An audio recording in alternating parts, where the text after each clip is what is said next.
Բարև ձեզ, ելիներս, մենք ձեզ հետ շարունակում ենք քննարկել Շիմոն Բաղավատամը եւ այս պահին գտնվում ենք երրորդ երկի երկրորդ գլխում։ Ուսումնասիրում ենք խոսակցությունը Վիդուրայի եւ Ութավայի միջև, արդեն քննարկել ենք, թե ով էր Վիդուրան, ով էր Ութավան,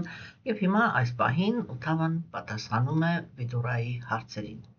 Ես կարդամ տեքստը եւ մենք շարժվենք առաջ։ Ուրեմն Շիմոն Բաղավատամ երրորդ երկ երկրորդ գլուխ 13-րդ տեքստից։ Տիեզերքի վերին, ստորին եւ միջին մոլորակային համակարգերի բոլոր կիսաստվածները հավաքվել էին Մահարաջա Յուդհիշթիրայի կատարած Ռաջասույա Յագյայի զոհասեղանի մոտ։ Տեսնելով Տեր Շրի Կրիշնայի հմայիչ գեղեցկությունը, նրանք որոշեցին, որ Կրիշնայի մարմինը Բրահմայի մարդկանց արարչի ամենակատարյալ ստեղծագործությունն է։ Վրաջայի աղջիկները, որոնք խաղում էին Կրիշնայի հետ, ծիծաղում, կատակում եւ հայացքներ էին փոխանակում նրա հետ, այրող ցավ էին զգում, երբ Կրիշնան հեռանում էր իրանցից։ Նրանք երկար հայացքով ուղեկցում էին նրան, ապա ընկնում էին գետնին եւ անզգայացած նստում, իզորու չլինելով ավարտել իրենց տնային գործերը։ Ամենաողորմած Տերը, թե հոգևոր, թե նյութական աշխարհների տիրակալը անձին է, բայց երբ նրա խաղաղասեր նվիրալների եւ նյութական բնության գունանների ազդեցության տակ գտնվող անձանց միջև բախումներ են առաջանում, նա այստեղ ծնվում է ինչպես կրակը, եւ նրա հետ այս աշխարհ է գալիս մահաթ տատվան։ Երբ մտածում եմ Տեր Կրիշնայի մասին, թե ինչպես նա անձինը ծնվեց այս բանտում, որտեղ բանտարկված էր Վասուդևան, թե ինչպես զրկված հայրական պաշտպանությունից գնաց Վրաջա եւ թշնամու հանդեպ վախից թաքնվեց այնտեղ, ձևանալով ուրիշ մեկը, եւ թե ինչպես չնայած իր անսահման զորությանը շփոթված փախավ Մաթուրայից, սա ինձ շփոթեցնում է եւ տառապանք է պատճառում։ Ուրեմն, ինչպես տեսնում ենք, մեր տեքստերը հիմա շատ խորը, ես այստեղ ստիպված եմ օգտագործել այդ բառը, շատ խորը պերսոնալիստական, ուրեմն տեքստեր են, որտեղ արդեն նվիրյալը ինքը խոսում է իր անձնական զգացմունքների, իր վերաբերմունքի մասին, Գերագույն Աստծո անձնավորության գործողությունների հանդեպ, որը ինքը ծավալել է նյութական աշխարհում։ Եվ այսպես, սիրելիներս, ուրեմն մենք տեսնում ենք, որ արիացիները իրենք առաջին հերթին այդ գաղափարն են առաջ քաշում, որ հոգևոր կյանքը կամ հոգևոր մարդիկ իրենք երբեք, այսպես ասենք էլի, անտեր անտիրական փողոցներում չեն գցած։ Կամ դարաշրջաններ, որոնք կոչվում են իրականում ըստ էության աստվածակենտրոն, այս կամ այն չափով, եւ աստվածակենտրոն են համարվում այն պատճառով, որ ոչ թե այն պատճառով, որ այն դարաշրջանում չեն ծնվում աստվածամեջ կենդանիակներ, ծնվում են,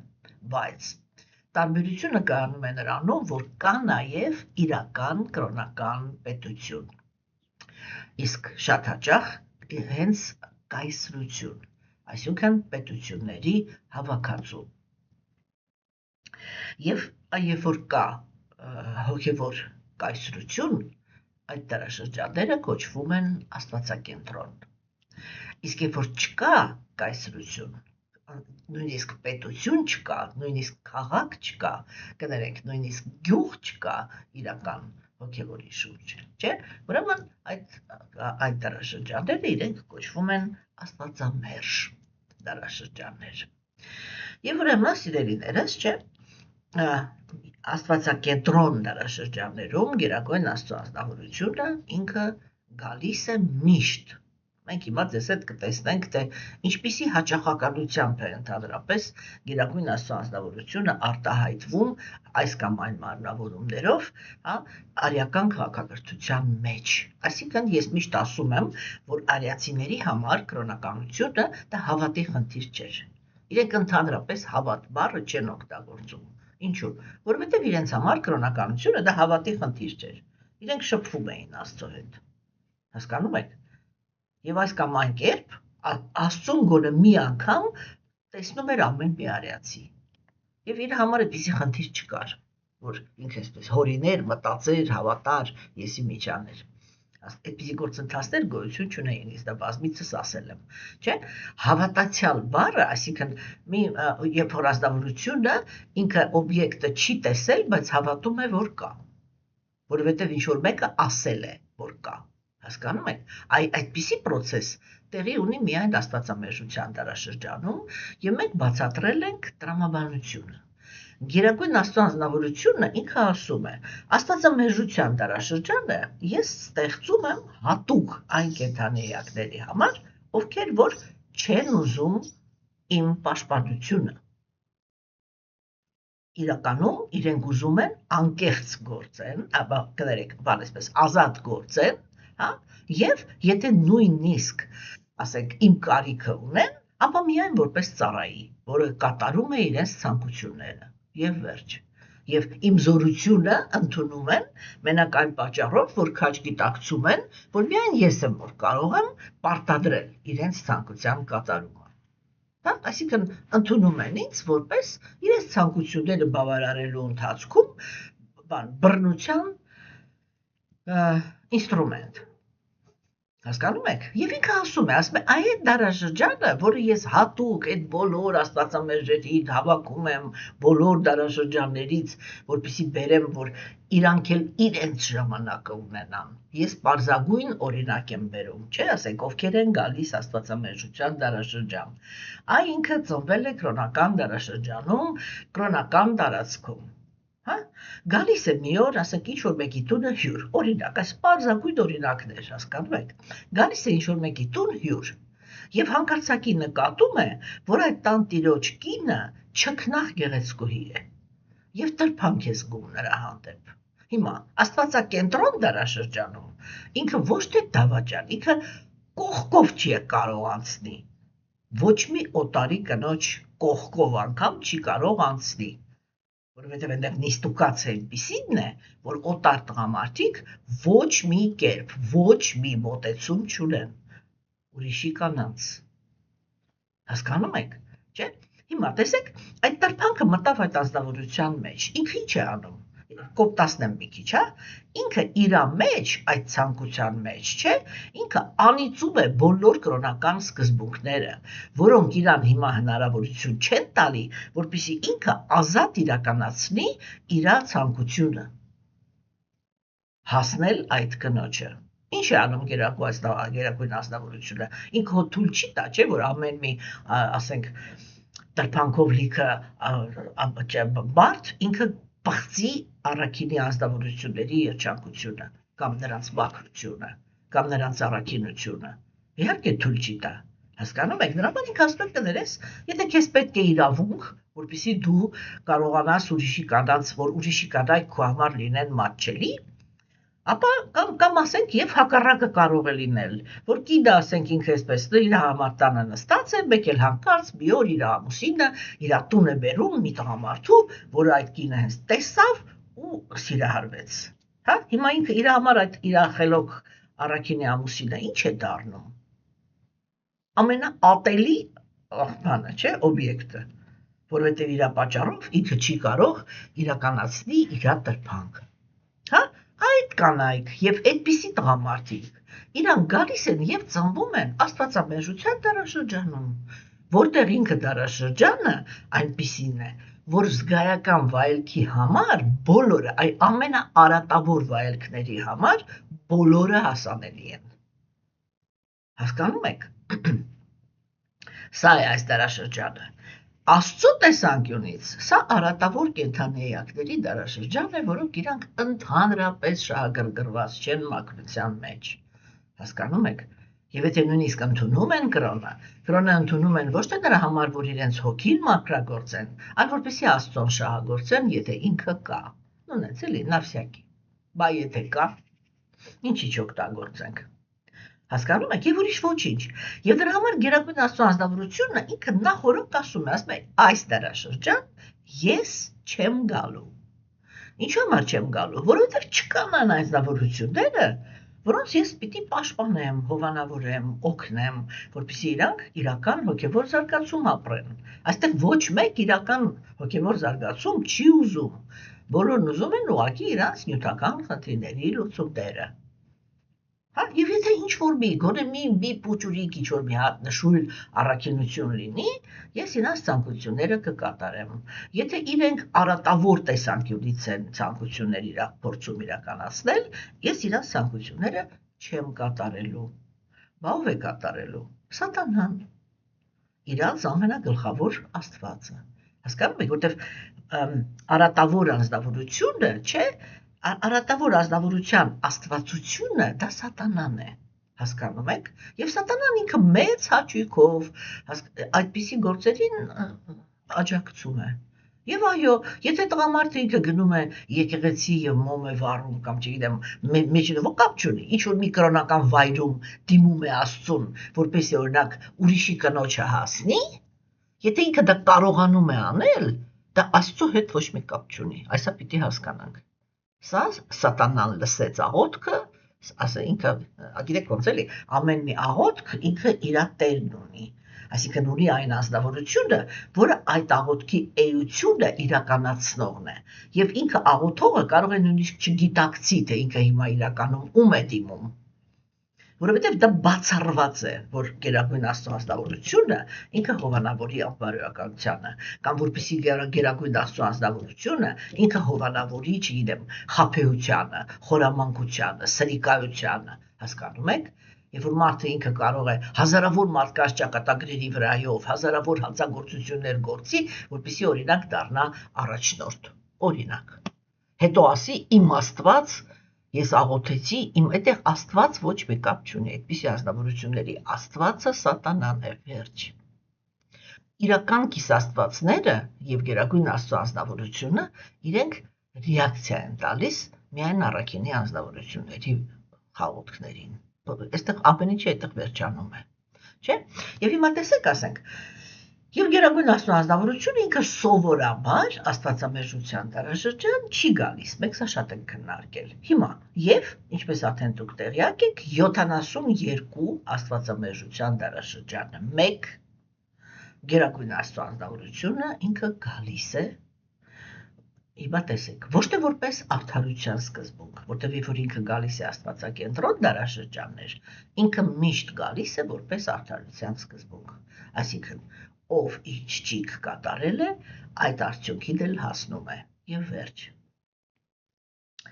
Իսկ աստվածամերժության դարաշրջանում, երբ որ գերագույն Աստծո ազնվորությունը գալիս է, իսկ իրան դրան հրահրում է իր սիրեցյալը Շիմացի Ռատարանին, այսինքն կինն է հրահրում այդ տղամարդկային սկզբունքին, կինն է հրահրում, որպեսզի ինքը վերանցնի այդ ուրեմն արդարության սկզբունքը եւ մտնի ողորմածության տրամադրությունների մեջ, հա։ Հիմա ուրեմն սիրելիներս եւ գերագույն Աստծո ազնվորությունը մտնելով այդ տրամադրությունների մեջ գալիս է, բայց գալիս է ոչ թե որպես գերագույն Աստծո ազնվորություն, այլ գալիս է ընդունելով նվիրյալի մարմինը, հա, այսինքն ինքը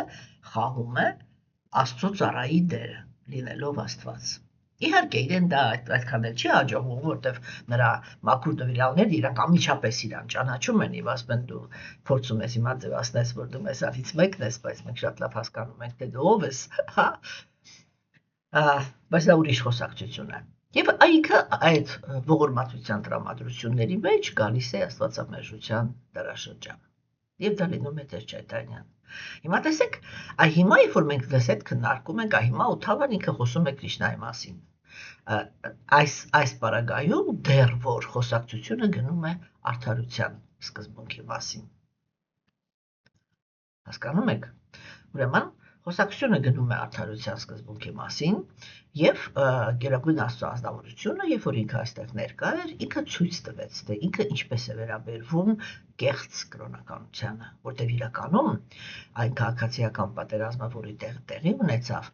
ինքը տեղի ունեցավ իրական կրոնականության եւ կեղծ կրոնականության սկզբունքների միջև, որովհետև Դուրյոդանան ինքը եւ Դրիտարաշտրան իրենք այո հոգեվոր տեսանկյունից կույր անձնավորություն էր, իսկ իր որդին բանսարկությունների եւ խորամանկության, բանսարկությունների եւ ռազդորի, в общем, ինտրիգաների մարմնավորումներ, հա, ասենք որպես կալի մարմնավորում, որպես սատանայի մարմնավորումներից մեկը, հա, որը ինքը պահպանում էր կրոնական ծիսակատարությունները, բայց այլևս ուներ այլանդակ աղտոտված ներքին աշխարհ, ինչ է նշանակում աղտոտված կամ արատավոր ներքին աշխարհ, դա նշանակում է ազնվորություն, որը ինքը պատրաստ է իր ցանկությունները իրականացնելու համար տարապանք պատճառի ուրիշներին, վերջ, այստեղ ամեն ինչը սկսվում եւ ավարտվում է, հասկանում եք, չէ, հիմա, եւ այդ Տեր Քրիշնան ինքը դեռ արդարության սկզբունքն է, եւ ինքը հաստատեց արդարությունը, որ ինքը պահպանում է, ինքը պաշտպանում է միայն իրական կրոնականությունը, միայն իրական կրոնականներին, ովքեր որ իրենց ներքին աշխարհում ձգտում են դեպի մաքրության։ Մենք ձեզ հետ խոսել ենք դրա մասին, որ Աստվածամեծության դարաշրջանում շատ արդիական է այդ խոսակցությունը, որ իրականում շատ մաքուր հոգիներ, որոնք իրենք հետագայում հայտարարվել են որպես սրբեր, հա, իրենց կյանքի ընթացքում ենթարկվել են ահավոր դաժան տառապանքների։ Եվ գնամերի արի սիրեմ, այսինքն քանի դեռ ազնվորությունը ինքը կենդանի է, իրան չի կարելի ընդունել որպես սուրբ, ինչու, որովհետև մարդիկ իրանք կգնան իրա հետևից եւ ինքը կհաստատի իրական կրոնականությունը, իսկ կեղծ կրոնականները դա ոչ մի պարագայում թույլ չեն տա, ուրեմն միշտ արվում է նույն սխեման, իրական հոգևոր մարդը պետք է տանջամահարվի, անպայման պետք է տանջամահարվի, ինչու համար, որովհետև տանջամահանելուց հետո իրան կարելի է հայտարարել սուրբ, ինչի համար, որպեսզի իր անունը շահագործել իրենց նպատակների համար, այսինքն արդեն որ ինքը մեռած է եւ չի կարող կենդանիատների տանի իրական կրոնականության դաշտ, այդ ժամանակ էլ ամբողջ գիտելիքը ինչ որ ինքը տվել է մարդկությանը, կամ այն ամենը ինչի մասին որ ինքը խոսել է, կեղծ կրոնականները իրենք վերցնում են, դարձնում են դա իրենց սեփականությունը, այդտեղ խառնում են իրենց նյութական նպատակները եւ շարունակում են մարդկային հասարակությանը խաբել։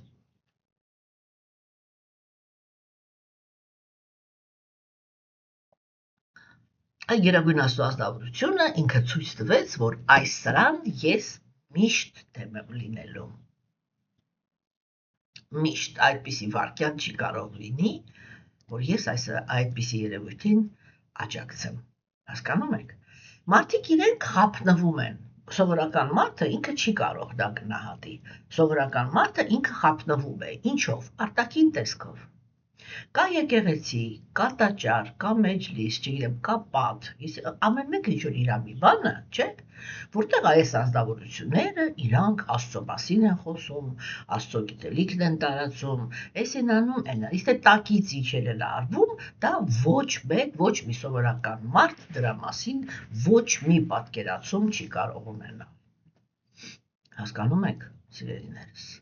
Չէ, դրա համար, բայց մենք պետք է հասկանանք, որ երբ որ այդ բաների ստվերային կյանքը կա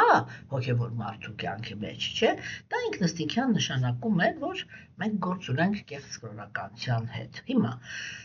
մենք միշտ խոսում ենք դրա մասին, որ աթեիստները իրենք լինում են ագրեսիվ եւ խորամանկ։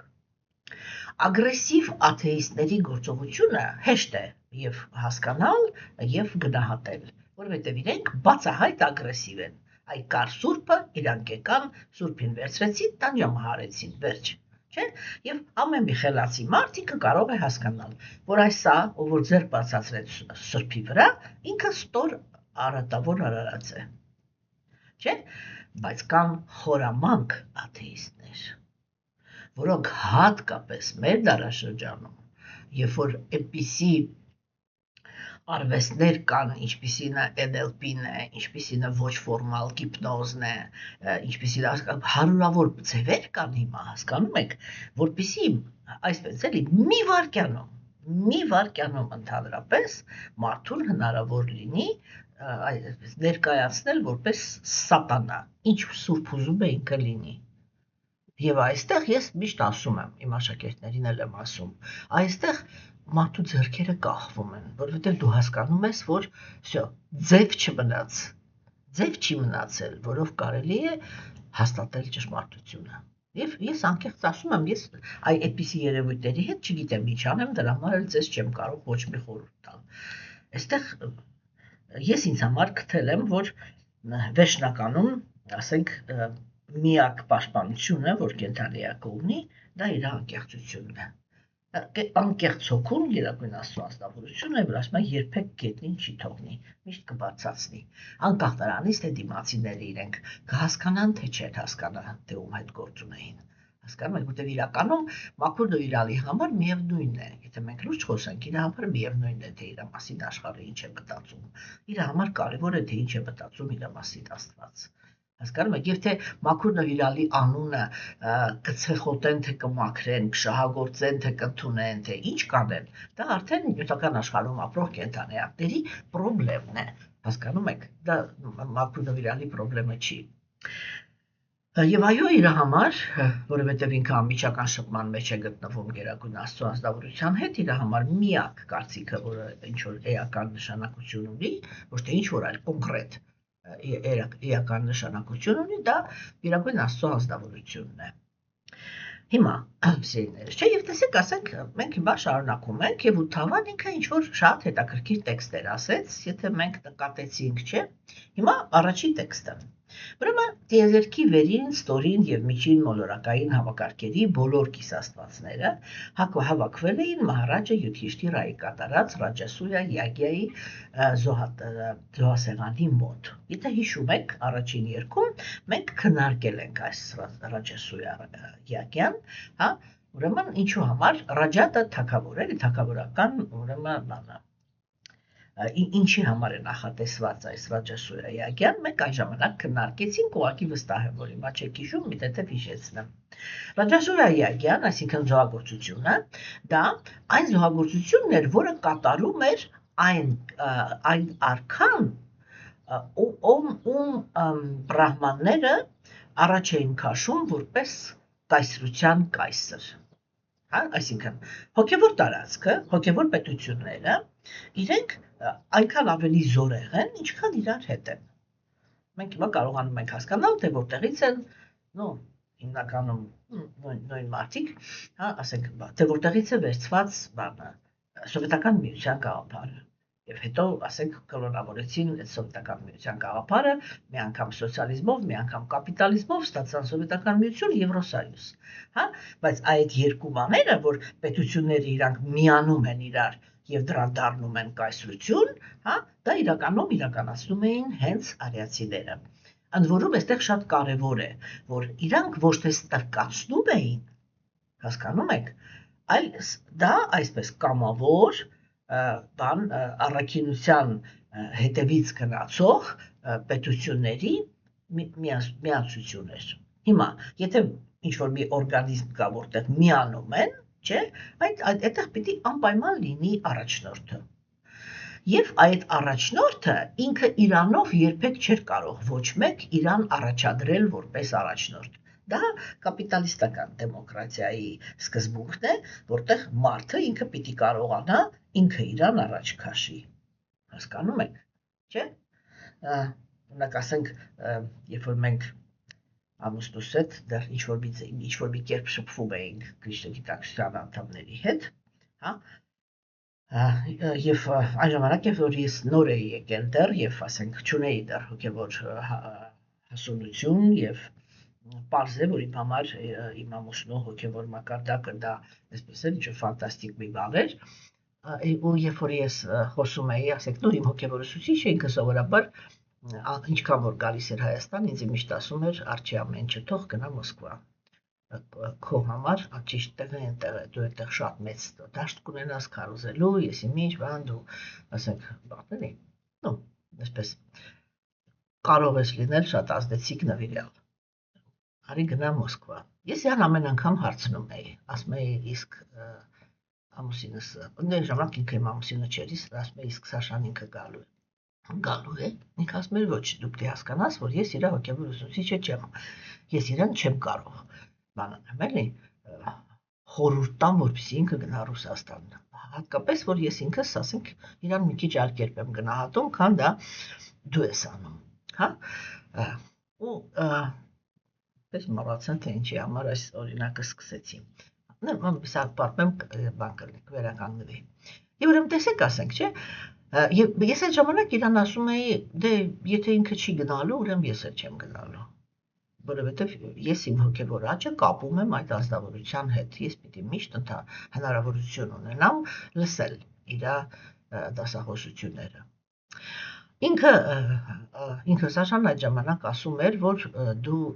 մի կապնվի այդպիսի բաներին, իսկ ես խոսք եմ տալիս, որ դու որտեղ էլ լինես, ես այնպես կանեմ, որ դու դասախոսությունները անպայման կստանաս։ Այս ժամանակ կասետներով էին, չէ՞, զապիսը գնում, ինտերնետ դեռ չկար։ Եվ ես ասում էի ոչ, ես չեմ կարող իմ հոգևոր զարգացումը կախվածության մեջ դնել ինչ-որ այսպես բաներից էլ, ինչ-որ հարցերից, որոնք բան են, ասեք, որոնք իրենք օդից կախված է։ Ես ոնց կարող եմ այդպիսի պրոցեսներից կախվածության մեջ ընկնել, ես ուղղակի ոչ միտեղ չեմ գնում։ Կամ մենք իրար հետ ենք գնում, կամ ես ոչ միտեղ չեմ գնում։ Եվ գիտեք այդ ժամանակ իմ իր Սաշայի հանդեպ այսպես շատ ագրեսիվ վերաբերմունք կար, ինչի համար, որովհետև ինքը հենված էր գիտելիքի վրա, այսինքն հենված էր ներքին հոգևոր կյանքի վրա, իսկ կազմակերպությունը ինքը շահագրգռված էր, որպեսզի իր հետևորդները գրքերը ոչ թե կարդան, այլ վաճառեն։ Դա կոչվում էր գիրք տարածել։ Մենք իհարկե մինչև այն ձայնը կտրվելը սպորելի էլի, վիճում էինք, հա, բացատրում էինք, որ ախր Պրաբհուպադը ինքը այս գրքերը առաջերտին գրել է նրա համար, որ նվիրալները կարդան, իրենք ասում են, ես ասում եմ, չեմ հասկանում, եկեք դե ուրեմն էլ ինչի համար ենք գիրք տարածում, եկեք մենակ կաբլոշկան տանք մարդու ձեռքը, ասենք, եսի վերցրու մի կարդա տուր ուրիշին։ Ինչի համար է այս գիրքը ընդհանրապես, եթե իրան կարդացողը ինքը համարվում է շատ կարևոր է, ոչ հոգևոր մարդ։ Հասկանում եք։ Այո, իրան այդպես էլ մեղադրում էին, ասում էին դու հոգևոր մարդ չես, որտեղ չես տարածում գրքերը, նստած ամբողջ օրը այդտեղ գիրք ես կրծում։ Հասկանում եք, բացյուրի ինչքան կարող է լինի, չէ՞։ Եվ երբ որ ես մի անգամ հոգևոր ուսուցչիս հետ խոսում էի, ինքը ինձ ասեց դու ինչու ես էլ այդքան պնդում դրա վրա, որ ասենք անպայման կամ Սաշայի հետ ես գնում կամ вообще չես գնում։ Իսկ ես ասում եմ վերկաց գնա այնտեղ դու շատ մեծ բաների կհասնես, այսինքն կարիերայի մասին էր հա խոսում։ Ու ես իրան մի անգամ հարցրեցի, ասի իսկ դու կարող եք ինձ բացատրել, այդ դուք ասենք հոգևոր ուսուցիչ եք, չէ՞ համարվում։ Դուք կարող եք ինձ բացատրել, ասենք, ինչու չեք աջակցում, որպեսզի այդ նույն Մոսկվան Սաշային ճանաչի։ Գիտեք ինքը ինձ ինչ պատասխանեց։ Հա, ինքը ինձ ասեց, ամեն մարդ պիտի կարողանա ինքը իրան ներկայացնի։ Սա այ կլասիկ եվրոպական մտածելակերպ էր։ Այսինքն ամեն մարդ պիտի կարողանա, սրա համար էի պատմում, ամեն մարդ պիտի կարողանա ինքը իրան վաճառի։ Ես այսպես ստացեցի, դուք ընդհանրապես տեղյակ եք ինչ է նշանակում առաքինության գոյավիճակ, կներեք էլի արդեն հիմա ես էլ չեմ կարող ձեզ հետ խոսամ որպես հոգևոր ուսուցիչ, որտեղ դուք հոգևոր ուսուցիչի որակավորում ցույց չեք տալիս։ Դուք տեղյակ եք ինչ է նշանակում առաքինության գոյավիճակ։ Առաքինության գոյավիճակի հիմնական այ առաջի երկու որակը դա համեստությունը եւ խոնարհությունն է։ Դուք ինչպես եք ձեզ պատկերացնում, որ իր վրա աշխատած անznավորությունը, որը արել է ամեն ինչ, որպեսզի լինի խոնարհ եւ համեստ, իր հիմքը լինի նա, որ ինքը պիտի կարողանա իրան վաճառի։ Դուք ինչ անհետեցություն եք հիմա այստեղ, եվրոպական անհետեցություն եք խոսում արդեն հոգևորի տեսանկյունից, էլի։ Իհարկե, նյութականի տեսանկյունից, Եվրոպան ինքը միակն է, որ հարգում է մարդու ազատությունը, հարգում է մարդու իրավունքները, այդտեղ անքննարկելի է դա, որ ինքը այդ հարցում ամենաառաջնորդն է։ Հիմա եթե հաջողվեց Եվրոպական միությանը վնաս տալ կամ Եվրոպական միությունը թեքել դեպի տոտալիտար ինչ-որ բաների, այդ ժամանակ մենք կիմանանք, թե ինչ ունեինք, երբ որ ունեինք մարդու իրավունքների պաշտպանություն։ Բայց ասենք հոգևորի տեսանկյունից, չէ՞, այդ սկզբունքը ինքը ուղղակի վայրենի բաներ է իր ասածը։ Ես ասում ոչ, ասկան խոնարհ մարդը, որ դու տեսնում եք, չէ՞, որ ինքը խոնարհ է։ Հա, այսինքն խոնարհ մարդը ինքը պիտի կարողանա ինքը իրան առաջ բրդի, այդտեղ եմ, որտեղ այդպիսի բան տեսված։ Բա հոգևոր ուսուցիչը ինքը ինչի համար է։ Դուք դες դրա համար եք, չէ՞, որ գաք տգիտության գոյավիճակի ազդեցության տակ գտնվող անձնավորությունների մեջ, հասկանալով, որ իրանք ոչ մի բանը չեն կարողանում ճիշտ գնահատել, հա, եւ խոնարհությունը ընդունում են որպես խեղճություն, որի հետ կարելի է ինչ ուզում ես անել։ Հենց դուք պիտի առաջինը, չէ, հայտարարեք, որ այս անձնավորությունը ինքը ունի հոգևոր առաջընթաց եւ իրական բրահման է։ Ինչ է շարքում բրահմանը իրան առաջ է քաշում, իբր ընդհանրապես ոչ միտեղ չկա։ Հասկան։ Գիտեք ինչն է ամենատարօրինակը։ Ինքը ընդհանրապես չհասկացավ ես ինչի մասին եմ խոսում։ Որտեւ իր գլխի մեջ այդ եվրոպական բանն էր։ Մարդը պիտի կարողանա ինքը իրան վաճառի։ Հա? Հիմա տեսեք, այդ արիացիների մոտ, չէ, երբեք այդպիսի բան չէր կարող լինել, որ Յութիշթիր անգար կանգներ ասեր, գիտեք, այսինքն օրինակ, տեսեք, երբ որ արդեն աստվածամեժության դարաշրջանը սկսվեց, չէ, մենք տեսնում ենք, որ պատմության մեջ այդպիսի պատմություններ շատ են եղել, երբ որ ինչ-որ մեկը եկել է, ուժ հավաքած, եկել է եւ ասել է, այս ազնվորությունը ինքը արժանի չի լինի արքա, ես եմ արժանի, որովհետեւ ես ու հզոր եմ, կամ դուք ինձ ենթարկվում եք, կամ հենց հիմա այստեղ բոլորիդ կմորթեմ։ Սա աստվածամեժության դարաշրջանի հոգեբանությունն է։ Հոգեբանություն տգիտության եւ կրքերի ազդեցության տակ գտնվող կենդանի էակների։ Հասկանում եք, առաքինի ազնվորությունները իրենք այդպիսի բաներ չունեն։ Այսինքն մենք պետք է հասկանանք, որ երբ որ Յութիշթիրան առաջադրվեց որպես կայսր, դա իր որոշումը չէր։ Առաջին հերթին Յութիշթիրային որպես ուրեմն արիական քաղաքակրթության կայսր առաջադրում էր հենց ինքը Տեր Շրի Կրիշնան։ Այսինքն հենց ինքը Աստված։ Հասկանում եք, սովորաբար, երբ որ Աստծո ներկայությունը այդ պահին չկար, այդ խնդիրը լուծում էին բրահմանները, այսինքն սրբերը, որոնք իրական սրբեր էին, հասկանում եք, ոչ թե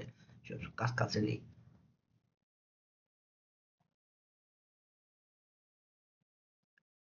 Եվ ուրեմն առաջադրվեց։ Յութիշթիրան ինքը հակառակը, ինքը դիմադրում էր, որտեվ ահավոր համեստ անձնավորություն էր։ Ուրեմն իրան առաջադրեցին, եւ հիմա, երբ որ արդեն առաջադրեցին, կար այդ Ռաջասույա Յագյան, այսինքն այդ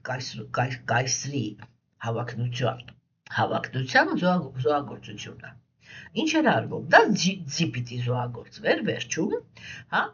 եւ այդ ձիուն ընտրում էին լավագույն ձիուն որպես բան, սիմվոլ լավագույն արքայի,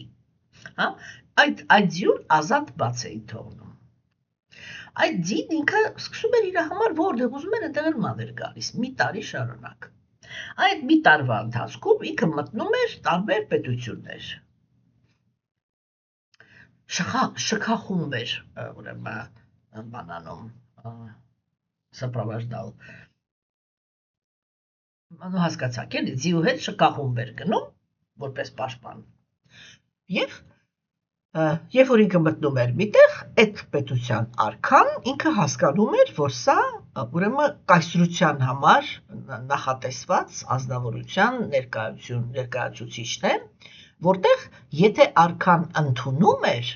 որ ինքը համաձայն է, որ այս դեպքում Յութիշթիրան դառնա կայսր, հա, ինքը շքախմբին ինչ-որ մի նվեր էր տալիս այդ կայսրի համար։ Ի նշան նրա, որ ինքը համաձայն է, որ կայսրության կայսրը լինի հենց այդ ազնվորությունը։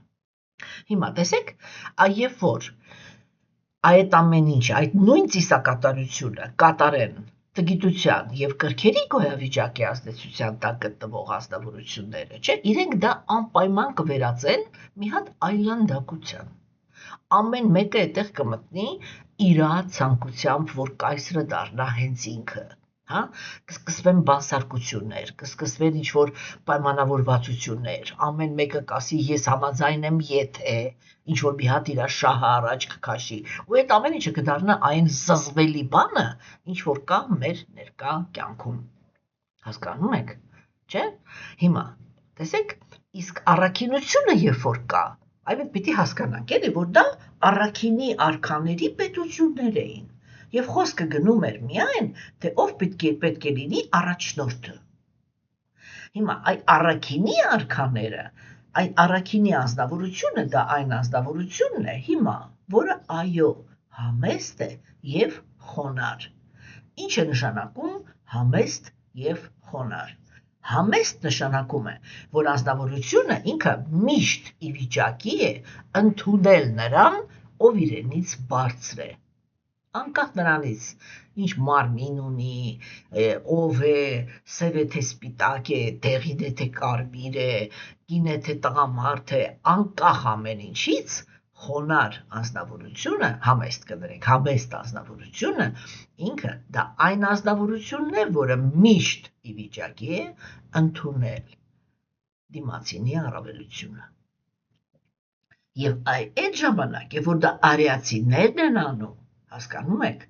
այդպիսի թեմաներ ընդհանրապես չէր քննարկվում։ Իրանցից ամեն մեկը շատ լավ գիտեր, որ Յուդհիշթիրան իրենցից ավելի առաքինի է։ Եվ վերջ։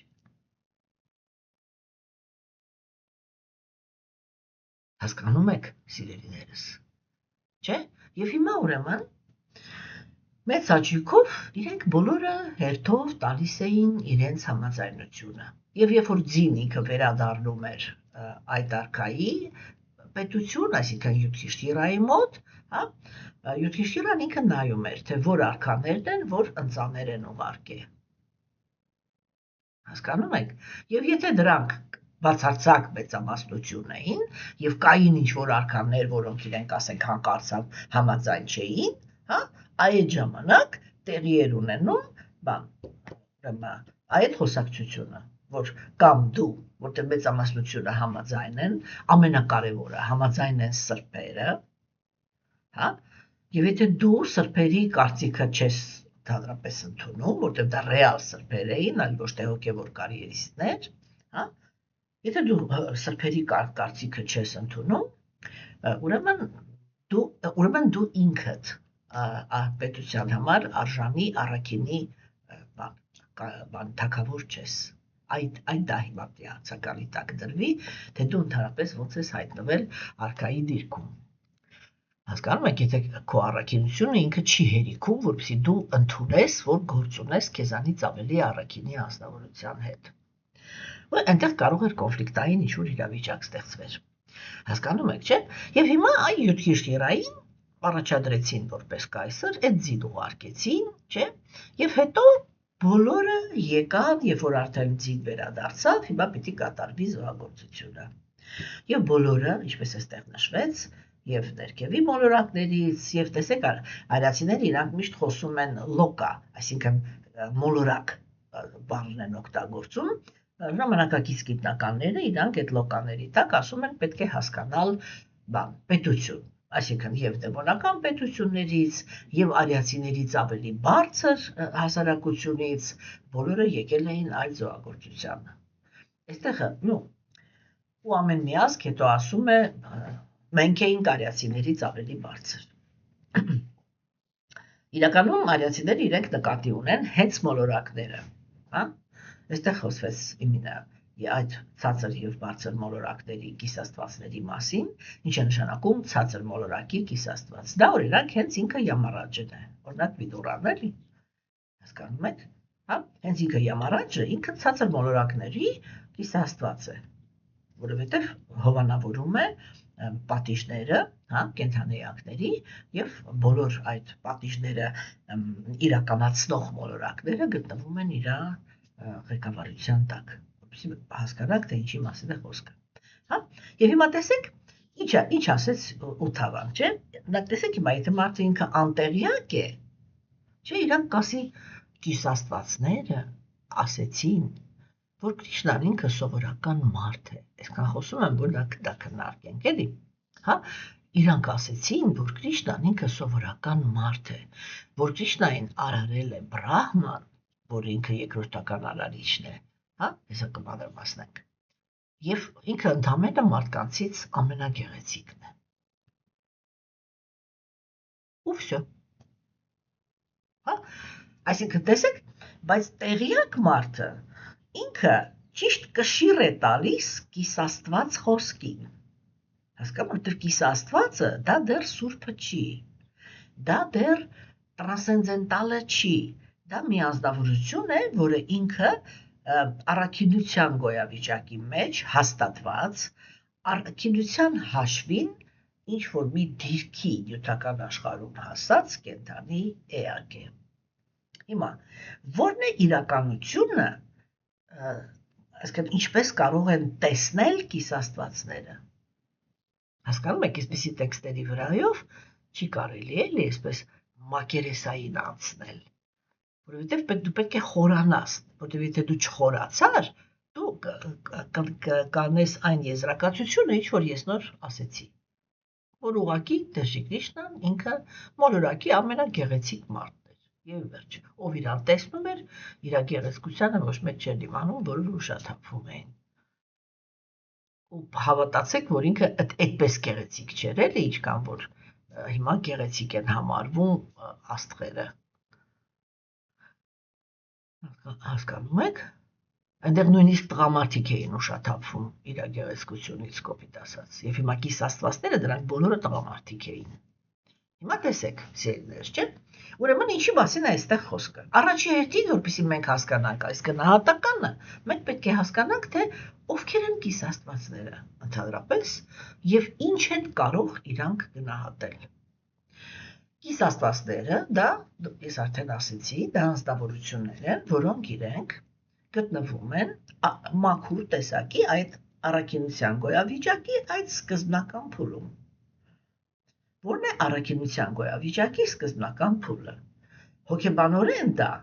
անձնավորություններ են, որոնք շահագրգռված են էգոիստական վայելքի մեջ։ Բայց ինչու են համարվում կիսաստվածներ, որովհետև իրանք բոլոր իրենց ցանկությունները իրականացնում են աստվածային մեթոդներով։ Այսինքն ոչ մի կենդանի էակի անհանգստություն չպատճառելով։ Հասկանում եք, երբ որ ազնվորությունը ինքը այդ միտումի մեջ դառնում է կատարյալ, այսինքն որ ասում է մրջունի դեմել ցանկություն չի ձևավորում, այդ մրջունին նեղացնելու, Գերագույն Աստծո ազնվորությունը ինքը ասում է, այո, դու այն ազնվորությունն ես, ում ես կարող եմ վստահել հիմա այսպես, լինել մինիստր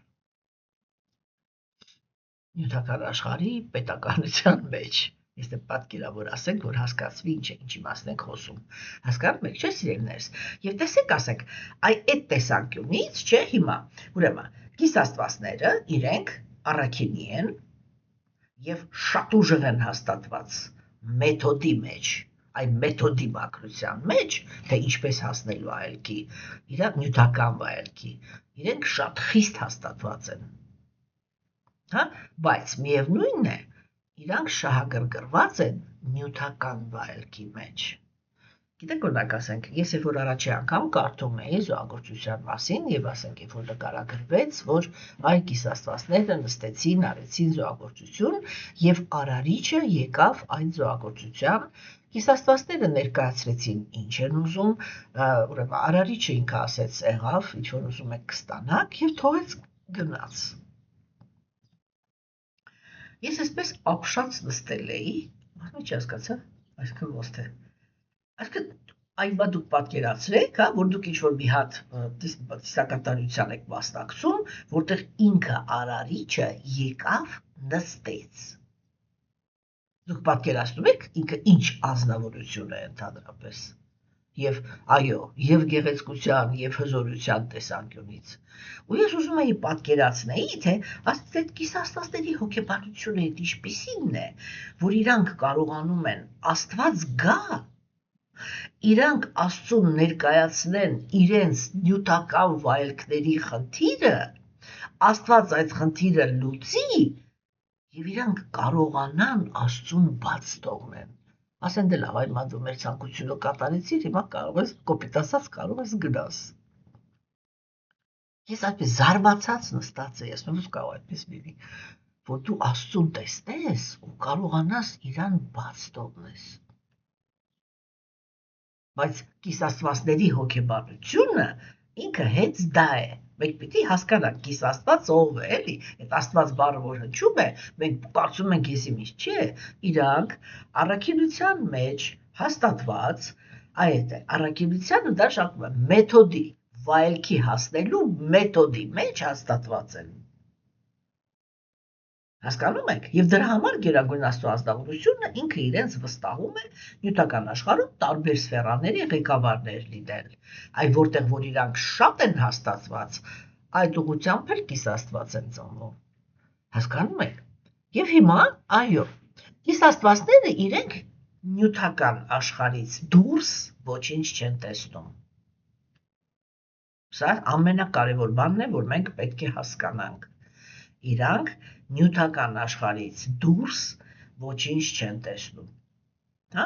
Հիմա, տեսեք, նյութական աշխարհի արարումը, մենք դա արդեն քննարկեցինք, չէ՞, երկրորդ երգում։ Նյութական աշխարհի արարումը ինքը տեղի է ունենում երկու ցիկլով։ Առաջի ցիկլը դա Գերագույն Աստծո ազնվորությունն է, այն արարիչն է, որը մենք այն ժամանակ քննարկեցինք, որ արարիչը ինքը ստեղծում է տարածքը։ Այդպես տիեզերքները, մոլորակները, համակարգերը, չգիտեմ ինչ, բայց կենդանիակներ մեջը դեռ չկա։ Եվ այ որ պիտի կենդանիակներով լցվի նյութական աշխարհը, ինքը արարում է ընդամենը մի հատ, մի հոգի կենդանի էակ։ Դա Բրահման է։ Մենք դա այն ժամանակ քննարկեցինք։ Տեր Բրահման ինքը կենդանի էակի նյութական գիտակցության մարմնավորումն է։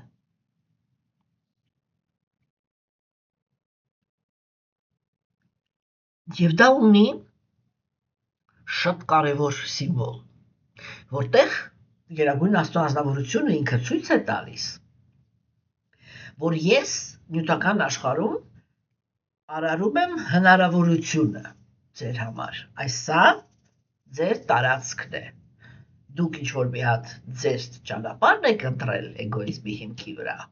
Ես համաձայն եմ։ Այսա ես ձեզ համար տրամադրեցի տարածք։ Հա? Բայց թե այդ տարածքում դուք ինչպիսի մարմիններ կունենաք, ինչ ճակատագիր կունենաք,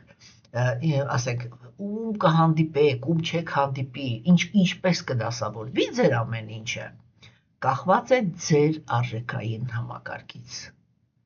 Եվ դրա համար ծնվեց Տեր Բրահման։ Հա, հիմա, եւ երբ որ Տեր Բրահման ինքը ծնվեց, ինքը ոչ էլ արարում է։ Մենք հեսա կտեսնենք, էլի, իր մեջից սկսում են դուրս գալ տարբեր կենդանի էակներ։ Այդ կիս Աստվածները իրանք այն դա են տեսնում։ Կիս Աստվածներից մեծ մասը հենց Տեր Բրահմայի որդիներն են, այսինքն իր մարմնի մեջից են դուրս եկած, հեսա շուտով մենք կմտնենք, այնտեղ կքննարկենք այդ հարցերը։ Հասկանում եք, չէ՞։ Այսինքն ինչ են ուզում ասեն արիացիները, որ նյութական աշխարհը որպես տարածք տրվում է Աստծո կողմից, որպես նրա համաձայնություն, որ այս տարածքը տեղի ունենա, բայց թե նյութական աշխարհը ինքը ինչպիսի կենդանի էակներով է լցված, դա արդեն հենց իրանց կենդանի էակների ընտրությունն է։ Հասկանում եք, չէ՞։ Եվ կիս Աստվածներն իրենք արարչագործությունը տեսնում են այդպես, որ կենդանի էակներին արարում է Տեր Բրահման։ Հիմա ուր էր եկել Տեր Շիկրիշնան։ Ինքը եկել էր մարդկային հասարակության մեջ։ Չէ՞։ Եվ կիս Աստվածները իրանք հենց այդպես են գնահատում, որ եթե ինքը մարդկային հասարակության մեջ է, այսինքն մարդ է, այսինքն իրանցից շատերը չէին հասկանում, որ ինքը Աստված է, հա, որ եթե ինքը մարդ է, ապա ինքը Բրահմայի արարչագործությունն է, Բրահման է արարել մարդկանց։ Եվ այսպիսի գեղեցկության մարդ իրանք երբեք չէին տեսել։ Դուք հասկացաք իրանք ինչը գնահատեցին Կրիշնայի մեջ։ Այսինքն Կրիշնան այնտեղ ցույց էր տալի միլիոնավոր որակներ, հա։ Կիս Աստվածները գնահատեցին միայն իր գեղեցկությունը։ Ինչու՞։ Որովհետև իրենք կենդանի էակներ են, որոնք կապված են զգայական վայելքին։ Իսկ զգայական վայելքի համար նյութական աշխարհում գեղեցկությունը շատ կարևոր գործոն է։ Համաձայն եք։ Եվ կիս Աստվածներն իրանք կենտրոնացան այ հենց այդ ասպեկտի վրա, որ Տեր Կրիշնան ինքը Տեր Բրահմայի ամենագեղեցիկ մարդն է, որը ինքը ստեղծել է։ Այսինքն ամեն մեկը ինքը գնահատում էր Տեր Կրիշնային իր մակարդակից։ Այդ էլի որ ասենք հիմա եթե այ հենց հիմա եթե Աստված գա, հենց հիմա իմ կողքը նստի, հա? Դու 99 եւ 9% ընդհանրապես չի հասկանա, թե իմ կողքը ով է նստած։ Եվ բայց իրանք միևնույն է, չէ՞, երբ որ մենք օբյեկտը տեսնում ենք, մենք միևնույն է գնահատում ենք, չէ՞ օբյեկտը։ Եվ these աստվածները իրանք սասվայի կալակոլնի, հասկանում եք, իրանց հետաքրքրություններից տրտված են գնահատում աշխարհը, որտեղ իրանք կապված են նյութական աշխարհի վայելքներին,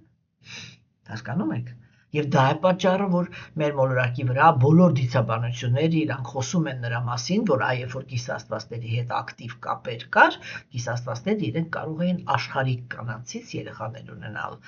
Ինչու, որովհետև այդ աշխարհիկ կանայք գեղեցիկն էին լինում։ Չէին կարող ավելի գեղեցիկ լինել, քան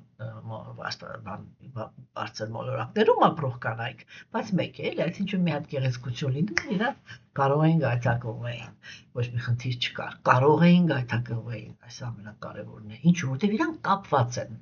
նյութական վայելքներին, այս կիսաստված բառը ինքը իր տեղն ընկնի, էլի, որ դա ես իմ ինչ չի, հասկանում եք, դա առաքինության գոյավիճակի նախասկզբնական բարձր որակավորում ունեցող կենդանի էակներն են։ Եվ իրենք նյութական աշխարհի ապրողներ են։ Հիմա դա իրանց գնահատականն էր։ Հաջորդը Ութավան ինքը հիշեց Վրաջայի աղջիկներին։ Ուրեմն ովքեր էին Վրաջայի աղջիկները։ Իրականում իրենց անվանում են սովորաբար գոպիներ, եկեք այդ բառը հիշենք, հա։ Ես այդքան շատ բառեր չեմ խնդրելու, որ հիշենք, բայց կան ինչ-որ երևույթներ, որոնք իրանք բան են, էլի, ոնց ասեմ, բան են, կարևոր են, որ մենք կարողանանք հիշենք, չէ՞, ոնց ասենք դհարմա բառը, կարմա, գունա, այդ բառերը իրանք շատ հաճախ են, իրանք այսպես էլի շատ ծավալուն են, երբ որ մենք այդ բառերն արտասանում ենք։ Հիմա այդ աղջիկների անունը գոպիներ էին։ Ովքեր են գոպիները։ Դա Գերագույն Աստծո ազնվորության ամենամտերմիկ, ամենասիրած կանայք են։ Երբ որ Տեր Կրիշնան ինքը նյութական աշխարհում է, հա, հիմա այդ գոպիները իրենք ընդհանրապես Վրաջայի ապրողները, դա Վրաջան ինքը հոգևոր աշխարհում այդ հարաբերությունների բազմազանության, նրա խորության տեսանկյունից ամենախորը, ամենաբան ռեգիոնն է, էլի, որ դրանից են կողմ տրամադրություններ չկան։ Եվ դա Գերագույն Աստծո ազնվորության սիրեցյալներն են։ Երբ որ մենք իմանում ենք այդ գաղափարը, որ Գերագույն Աստծո ազնվորությունը ինքը ունի սիրեցյալներ, անմիջապես նյութական գիտակցությունը ինքը ասում է, որ հաշկավոց չհասկացա, ինչ աստվածաբարոյական է, բայց ո՞նց է ինքը լիքը սիրեցյալներ է պահում, իսկ մեզ ասում է, որ մենք պիտի լինենք բարոյական։ Ինչ արեցինք մենք Աստծուց պահանջեցինք նյութական բարոյականության սկզբունքներ։ Բայց մենք պիտի հասկանանք, որ նյութական բարոյականության սկզբունքները ոչ մի կապ չունեն, ոչ մի, հասկանում եք, այսպես ոչ մի տեղ, ոչ մի միլիմետրով կապ չունեն հոգևոր իրականության հետ։ Հիմա մարդիկ են մորալիստի, հա, նրանք ովքեր որ այդ բարոյականության ջատագովներն են, իրենց պատկերացումները այդպիսին են, որ Աստված հենց ամենաառաջինը պիտի պահի բարոյականության օրենքները։ Երբ որ Տեր Կրիշնան ինքը եկել էր մեր մոլորակ, չէ, ինքը շատ կարևոր մի հատ խնդիր պիտի լուծեր։ Ինքը հասկանում էր, որ հիմա գալիս է ազատ զգայական վայելքի դարաշրջանը, եւ որ իրան ներկայացնելու են որպես մի հատ տաղտկալի, ձանձրալի անձնավորություն, որը կոչվում է Արարիչ, հա, որը ոչ անձնական կյանք ունի, որին հարգելուց բացի եւ նրանից վախենալուց բացի ուրիշ ոչ բան նրա հանդեպ զգալ չի կարելի։ Եվ Տեր Կրիշնան ինքը այդ ամբողջ իր այդ շքեղ բանով, շրջապատով եկավ, հա, աստվածաբեժության դարաշրջանի սկզբին, որպեսզի ցույց տա աստվածամերժերին, թե ինչպիսի հարաբերությունների բազմազանություն է ինքը եւ հոգեվոր աշխարհում ապրող կենդանիակները, ինչպիսի բազմազանություն են վայելում հոգևոր աշխարհում։ Եվ այդտեղ Տեր Քրիստոսն ինքը մի շատ կարևոր խնդիր ուներ, հատկապես երբ որ խոսքը գնում էր նրա եւ այսպես կոչված կանանց հետ հարաբերությունների մասին։ Որտեղ է այդ խնդիրը։ Հիմա իրանք պետք է հասկանան, որ այդ հարաբերությունները նյութական հարաբերությունների հետ ոչ մի կապ չունեն։ Ինչի մասին է այստեղ խոսքը։ Խոսքը գնում է նրա մասին, չէ, որ այդ հարաբերությունների մեջ չկա սեռական հարաբերություն։ Մենք սա արդեն մի անգամ քննարկել ենք։ Դա ցույց տալու համար, որպեսզի ոչ մի մարդ չհամարձակվի մտածել, որ Տեր Քրիստոսն ինքը սեքս էր վայելում։ Ինքը այդ հարաբերությունները նյութական աշխարհում ցույց է տալիս, երբ որ ինքը այն տարիքը ունի, երբ որ տղան դեռ տղամարդ չի։ Այսինքն ինքը փոքրիկ տղա էր։ Իրանք էլ փոքրիկ աղջիկներ էին։ Եվ ամենամեծ բանը, որ իրանք արել են գործողության իմաստով, իրանք իրար հետ ապրել։ Հա? Եվ տեսեք, բայց հոգևոր աշխարհում գոպիները իրենք զբաղեցնում են եւ արիացիների կողմից քննարկվում են որպես ամենաբարձրագույն Աստծուց հետո ամենաբարձրագույն դիրք զբաղեցնողները։ Տեսեք, մենք այստեղ շատ հետաքրքիր նկար ենք չէ՞ ստանում։ Եվ ես մի անգամ արդեն խոսել եմ, որ տղամարդիկ իրենք սովորաբար բակցի յոգային դիմադրում են, որովհետեւ իրենք այդտեղ կորցնում են իրենց դիրքը, իսկ կանայք այսպես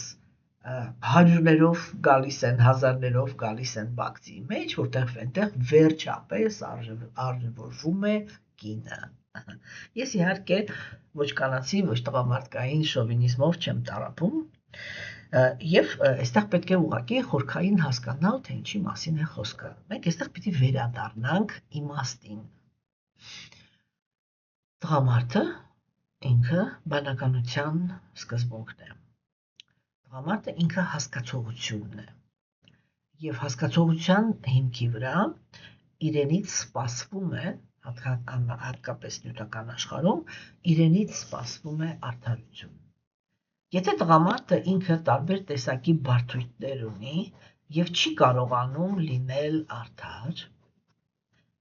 որովհետեւ գտնվում է ցածր գոյավիճակների ազդեցության տակ, այդ ժամանակ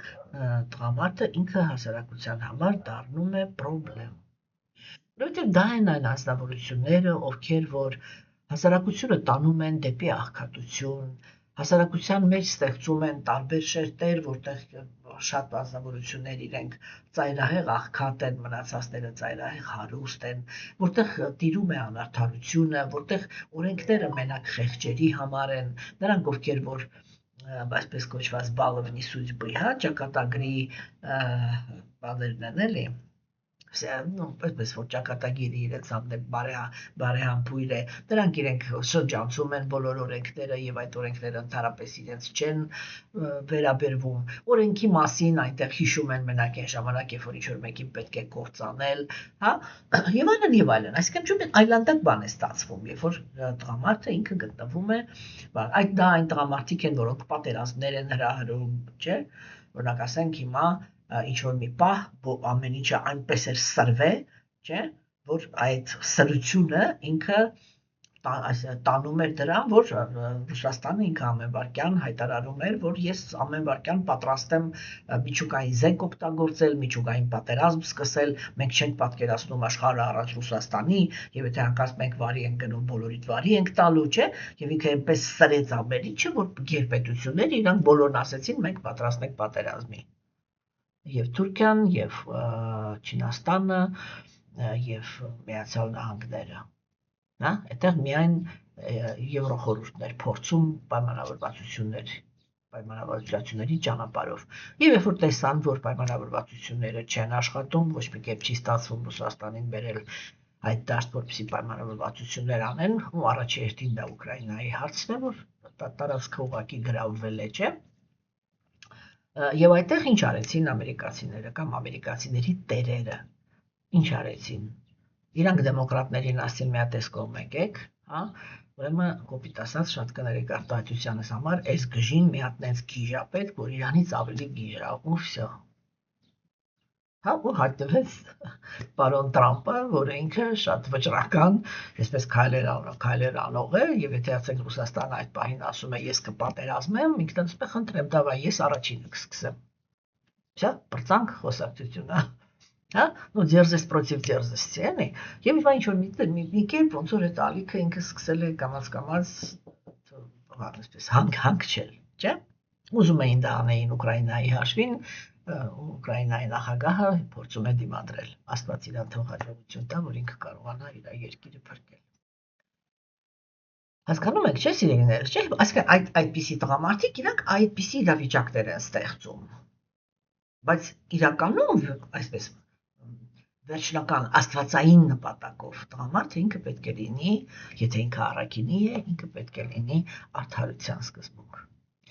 Կինը ինքը էմոցիան է։ Տղամարդ, այսինքն կենթանիակ ինքը բաղկացած է մարմին, հոգևոր աշխարհում էլ է այդպես, մարմին, ուրեմն էմոցիա, բանականություն, այսինքն արժեքային համակարգ։ Եվ հետևաբար էմոցիա,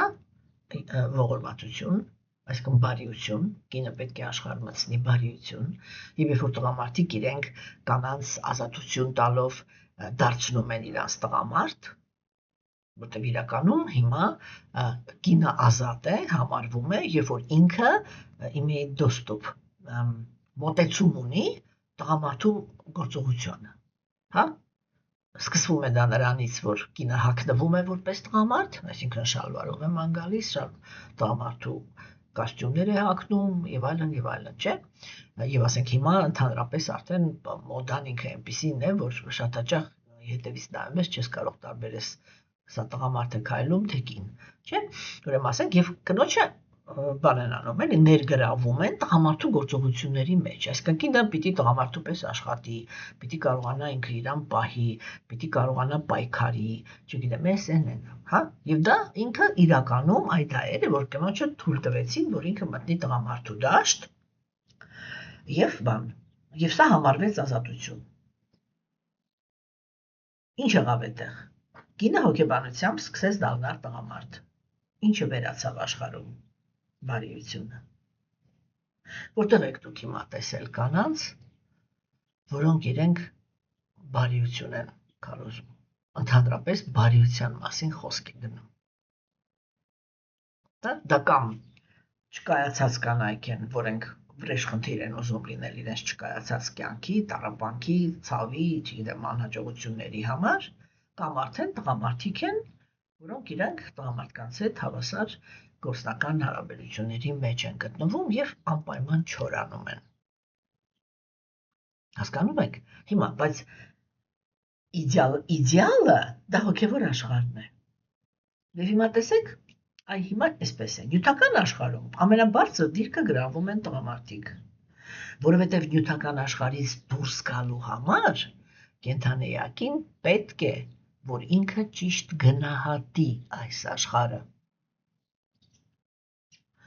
Բայց հենց որ արիացիները մտնում են հոգևոր աշխարհ, իրանք ասում են, այստեղ բանականությունը ինքը ամենատակն է գտնվում։ Եվ ամենաառաջինն է դուրս գալիս, այ առաջնային դիրք է զբաղեցնում էմոցիան։ Հա? Այսինքն, երբ որ կենթանիակները իրենք մաքրություն ունեն, չէ, այդ մաքրության հիմքի վրա էմոցիան ինքը կենթանիակի համար դա իր կատարելությունն է։ Ինչու՞։ Որովհետև կենթանիակը ինքը նախատեսված է ոչ թե արդարության համար, այլ վայելքի։ Արդարությունը իտակ տեղի է ունենում հոգևոր աշխարհում։ Հասկանում եք, եւ դրա համար այս սա է, որ իրականում տեսեք ինչքան հոգեբանորեն ինչքան նուրբ են հասկանում արիացիները, կյանքում ինչն է ամենաարժևորը։ Իրանք ասում են, այ որ ամեն ինչը ճիշտ է, ամենաարժևորը դա էմոցիան է։ Այսինքն վերջնականում կենթանիակը ինքը երջանիկ է իրան զգում։ Հասկանում եք, այ երջանկությունը դա զգացմունք է, այլ ոչ թե հասկացողություն։ Եվ կենդանի էակի համար դա է ամենակարևորը։ Եվ դա է պատճառը, որ հոգևոր աշխարհում ամենաբարձր դիրքը զբաղեցնում են կանայք։ Եվ Գերագույն Աստծո անձնավորությունը ինքը այսպես հատուկ վերաբերմունք ունի կանանց հանդեպ։ Սա շատ հաճախ նյութական աշխարհում ապրող կանանց համար դառնում է հիմք, որպեսզի իրանք զարգացնեն գոռոզություն։ Ուրեմն շտապում եմ հիասթափեցնել։ Նյութական աշխարհում ապրող կանայք իրենք երկրորդական սկզբունք են։ Դրա համար նյութական աշխարհում միշտ կինը ծառայում է ամուսնուն, այսինքն էմոցիան ծառայում է բանականությանը։ Էմոցիան պետք է ենթարկվի բանականությանը։ Ինչու՞, որովհետև նյութական էմոցիան էգոիզմի հիմքի վրա է։ Եվ եթե կենդանիակը ինքը նյութական աշխարհում է տրվում էմոցիային, ինքը դառնում է վտանգավոր անձնավորություն։ Եվ դրա ամենավառ օրինակը, եթե ես շարունակեմ այն օրինակը, որը բերեցի, դա նա է, որ հենց էմոցիայի հիմքի վրա է, որ մարդը իրեն կարող է թույլ տալ մտնել ուրիշի կյանք եւ ավիրել այդ կյանքը։ Հասկանում եք, ուրեմն պայմանավորված վիճակում կանայք ոչ մի հիմք չունեն գոռոզանալու, որ հոգևոր աշխարհում կանայք ամենակարևորն են, որովհետև նյութական աշխարհում կանացի մարմին են ստանում այն կենդանիակները, որոնք իրենք իրականում վերջնականում խնդիր ունեն բանականության հետ։ Մեր ժամանակներում կա բացառություն։ Ինչու՞։ Որովհետև երբ որ գալիս է կաստացամերժության դարաշրջանը, տրփանքը կամ ցանկությունները, էմոցիաները, իրենք դառնում են գլխավոր հիմքը։ Հա, եւ տղամարդիկ իրանք զիջում են իրենց բանական այդ մակարդակը, հա, կանայք իրանք սկսում են բարձրացնել իրենց ինտելեկտուալ մակարդակը, որովհետև տղամարդկային գործերով պիտի զբաղվեն, հա, եւ հետեւաբար դա գալիս է հավասարակշռության մեջ։ Այսինքն աստվածամեժության դարաշրջանում մենք ամեն քայլափոխին կարող ենք տեսնել կնոջից էլ, այդ խոսքով ասեմ էլի, կնոջից էլ ավելի բեթար էմոցիոնալ տղամարդ, հա, եւ կարող ենք տեսնել կին, որը շատ ավելի բանական է, քան տղամարդը, քան միջին տղամարդը։ Հիմա հենց այս պահին աշխարհում այնպիսի խելացի կանայք կան, որ ուղղակի այսպես որ ասում են, նայում ես հավեսը տալիս է։ Հասկանում եք, թե ինչպիսի անալիտիկ միտք ունեն իրանք, ինչպիսի անալիզներ կարող են անեն, դարապես ինչեր կարող են անեն։ Հասկանում եք, եւ դրա համար հոգեվոր կյանքում դա նույնպես այդպիսին է։ Հիմնականում հիմա այս պահին հոգևոր կյանքը ինքը հիմա շատ կարևոր է, աթեիստները կառուցել են այնպես, որ կնոջը պահեն խեղճացած վիճակում։ Ինչու համար է դա արվում։ Դա արվում է նրա համար, որպեսզի կանայք եւս լինեն այն գործոնը, որը ձգտում է դեպի ազատություն։ Այսինքն դեպի նյութապաշտություն, դեպի աթեիզմ, որ հոգևոր դաշտը իր համար հրապուրելի չի, ինչի որտեվ իրան այդտեղ ստրկացնում են, բռնացնում են, թե ինչպես են այդ հոգևորականները վերաբերվում կանանց հետ, մարդու սիրտն է խառնում, թե իրանք հետո դրանից հետո ոնց են մտածում, որ իրենք հոգևոր են, ուղղակի զարմանում ես, չէ՞։ Ուրեմն մենք պետք է հասկանանք, որ Տեր Չայտանյան երբ որ եկավ, ինքը այդտեղ հավասարացրեց եւ ասեց, որ այս դարաշրջանում կինը ինքը կարող է ինքնուրույն զարգանալ, հա, կինը կարող է ինքնուրույն զարգանալ եւ կինը կարող է շատ մեծ արդյունքների հասնել հոգևոր դաշտում եւ կինը կարող է նույնիսկ տղամարդու հետ մրցակցել եւ նյութական դաշտում։ Այսինքն եկան հավասարվեցին, ինչու որտեվ տղամարդիկ իրենք չունեն այն մաքրությունը, այն վեհությունը, չունեն այն արժեքային համակարգը, որը տղամարդուն դարձնում է արդար։ Հասկանում եք, տղամարդիկ ամեն ինչում մեղադրում են կանանց Իսկ արիացիները ամեն ինչի պատասխանատվությունը դնում են տղամարդու վրա։ Իրենք ասում են, եթե բանականը դու ես, ուրեմն ամեն ինչը քեզանից է կախված։ Հա, հիմա այսպես են արդարանում տղամարդիկ։ Մեզ դաստիարակում են մայրերը։ Իսկ մայրերը մեզ տրավմաների են ենթարկել եւ դրա համար մենք էս ենք անում, են ենք անում։ Իսկ արիացիներն ասում էին, իսկ եթե դու մտածում ես, որ կինը ինքը ընդամենը անուղ է, խավ է, ինչու ես քո դաստիարակությունը վստահում կնոջը։ Կարող ես ասել։